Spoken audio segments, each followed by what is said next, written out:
नमस्कार, मैं हूं लक्ष्मी शंकर पांडे और आप देख रहे हैं ह्यूमन टुडे।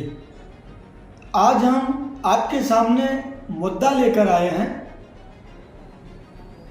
यूपी में होने वाले 10 विधानसभा के उपचुनावों का, जिसमें सबसे चर्चित जो 2-3 सीटें हैं उसमें पूर्वांचल की 2 महत्वपूर्ण हैं, या गोरखपुर मंडल कह लें या काशी प्रांत की 2 महत्वपूर्ण हैं। एक तो अयोध्या से जुड़ी हुई मिल्कीपुर है, जहां से अवधेश नारायण सपा के सांसद हैं और वहां से सपा ने अवधेश के लड़के को, जिसका नाम अजीत है, अजीत को ही अपना प्रत्याशी बनाया है। दूसरी चर्चित सीट जो है वो विंध्य काशी क्षेत्र की मझवा है। क्योंकि अयोध्या फैजाबाद से जुड़ी होने के नाते मिल्कीपुर की जो हैसियत है, जो चर्चा में है, वो जिस पर लोगों की नजर है, उसके मुकाबले मझवा नहीं टिकती। किंतु मझवा सीट इसलिए चर्चा में आ गई कि यहां सपा को घेरने के लिए भाजपा के 3 कद्दावर लोग मैदान में चारों तरफ से आंखें जमा लिए हैं और आपस में प्रतिशोध ले रहे हैं कि नहीं नहीं, मुझे मौका मिले और मैं सपा को धूल चटाऊंगा। इसमें तो ये बाहुबली है जो वर्तमान में यबलसी हैं और जिनका चर्चित नाम रहा है बाबू विनीश सिंह। वो अपने बेटे को मझवा से भाजपा से प्रत्याशी बनाना चाहते हैं, अवेड़ी चोटी का जोर लगाए। उन्हें लग रहा है क्योंकि जहां सपा ने भाजपा के पूर्व सांसद जिन्हें टिकट न मिलने से सपा ने अपना प्रत्याशी बना लिया था, यानी रमेश बिंद, तो यहां से रमेश बिंद की नई डॉक्टरेट की, MBBS की डिग्री प्राप्त की उनकी बेटी डॉक्टर ज्योति बिंद को सपा ने उम्मीदवार बनाया है। वहीं दूसरी तरफ बाबू विनीश सिंह ये सोच रहे हैं कि इनके रमेश बिंद के मुकाबले, उनके बेटी के मुकाबले उनका बेटा मैदान में उतरे। वहीं मझवा के निवासी और दक्षिण भारत के विख्यात हीरा व्यवसायी जितेंद्र तिवारी, जो लंबे समय से भाजपा के टिकट से मझवा से चुनाव लड़ना चाह रहे हैं। पिछली बार भी उन्होंने जोर आजमाइश की थी, लेकिन सीट वो निषाद पार्टी के खाते में चली गई, नहीं मिली। इस बार भी जोर लगाए हैं कि हम मैदान मारेंगे और सपा को सबक सिखाएंगे। और जो तीसरे तरफ से जो घात है, तीसरे तरफ से जो भाजपा का दावेदार है, वो भाजपा की कभी सिटिंग विधायक रही सुचि स्मिता मौर्य वर्ष 2017 में भाजपा के टिकट से भाजपा की विधायक चुनी गई थी मझवा से। वो पूर्व विधायक मझवा के रहे रामचंद्र मौर्य की पुत्रवधू हैं। किंतु 2022 के चुनाव में चूंकि समझौते के तहत भाजपा ने मझवा सीट को निषाद पार्टी को दे दिया और इसलिए भाजपा की सीटिंग विधायक रहते हुए भी सुचि स्मिता मौर्य टिकट पाने से वंचित रह गई। इस बार वो जोर आजमाइश में है। अगर देखा जाए तो मझवा विधानसभा में बिंदों और निषादों के बाद बैकवर्डों की अगर सबसे ज्यादा तादाद है तो मौर्य बिरादरी है। और भाजपा भी चाह रही है कि अगर हम बिंद को टिकट न दें तो बैकवर्डों में मौर्य बिरादरी को ही महत्व दें।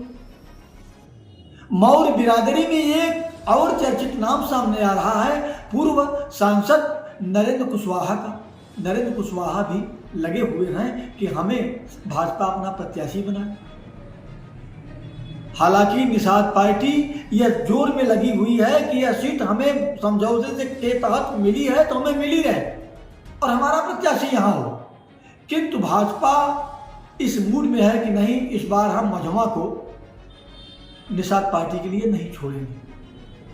अधिकृत रूप से न ही सही, अनाधिकृत रूप से सूत्र ये बताते हैं भाजपा के कि भाजपा ही अपने प्रत्याशी को यहां लड़ाएगी और किसी न किसी तरह निषाद पार्टी को मना लेगी।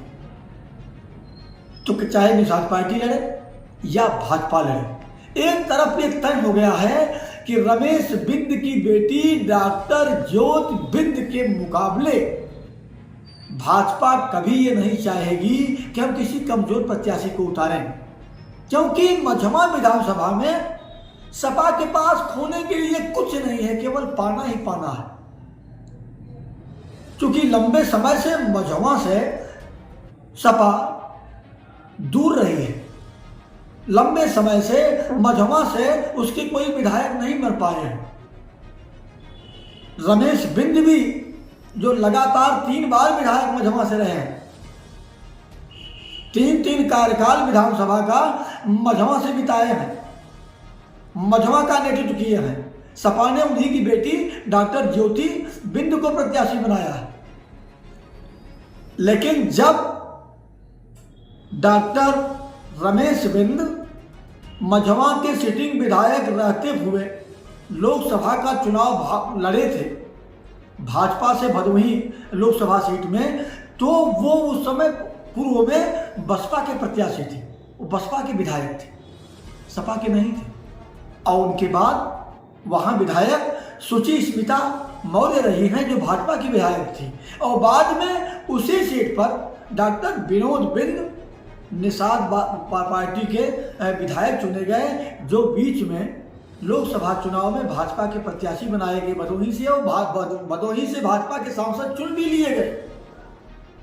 और उन्हीं के भाजपा के सांसद चुने जाने के बाद ही मझमा विधानसभा खाली हुई है, जिस पे अब जोर आजमाइश है। देखा ये जाना है कि जहां एक तरफ बड़े व्यवसायी हीरा के जितिन तिवारी लगे हुए भाजपा से, एक तरफ पूर्व सांसद नरेंद्र कुशवाहा लगे हुए, एक तरफ मिर्जापुर अंचल के यमल सिंह बाहुबली विनीत सिंह अपने बेटे को चुनाव लड़ाना चाहते हैं, और एक तरफ भाजपा की कभी सिटिंग विधायक रही सुचि स्मिता मौर्य मैदान में। अब ये देखना ये होगा कि डॉक्टर ज्योति बिंद के सामने यानी सपा के सामने भाजपा उतारती किसे है। खैर चर्चा में मझमा इसलिए है कि यहां बड़े व्यापारी यानी हीरा के व्यापारी, ये कालीनों का बेल्ट रहा है। आश्चर्य है कि कालीन का बेल्ट रहा है, यहाँ कोई कालीन का व्यवसायी जो है मैदान में नहीं मार रहा है, हीरे का वैसा व्यवसायी जो है मझमा पे आ रहा है लोकसभा से, और वो है जितेन तिवारी जो मझमा के रहने वाले ही हैं। बताते हैं कि इनका हीरे का बड़ा कारोबार दक्षिण भारत में है और वो काफ़ी समय से प्रयासरत में है। लेकिन विनीत सिंह को भी कमजोर नहीं माना जा सकता कि विनीत की भी पूरी ताकत लगी हुई है कि नहीं हमारे बेटे को ही यहाँ से टिकट मिले। जबकि बिंद बिरादरी से ही कई ऐसे नाम हैं कि जो दावेदारी भाजपा से कर रहे हैं, उनकी भी तादाद बड़ी है। खैर जो भी हो देखा जाएगा। अभी मौका ये है कि क्या मझमा विधानसभा को सपा अपने कब्जे में कर पाएगी या भाजपा अपना साख बचा पाएगी। इसके अलावा 2 विधायकों की साख भी मझमा में टकरा रही है। एक तरफ भाजपा की सिटिंग विधायक कभी रही सुचि स्मिता मौर्य की, उनकी भी साख दांव पे लगेगी यदि वो टिकट पाई तो, और दूसरी तरफ लोकसभा का चुनाव सपा पार्टी से हार चुके रमेश बिंद की भी साख जो वहाँ से 3 बार विधायक रह चुके हैं, इस बार भी दांव पर लग गई है, क्योंकि उनकी बेटी डॉक्टर ज्योति बिंद मुकाबले में है, सपा की प्रत्याशी है। जो होगा परिणाम सामने आएगा। अभी तो चुनाव की घोषणा हुई है, एकमात्र सपा ही ऐसी है जो मझमा से अपने प्रत्याशी को घोषित कर दी है, और पार्टियां अपने प्रत्याशियों का अभी घोषणा नहीं कर पाई। धन्यवाद।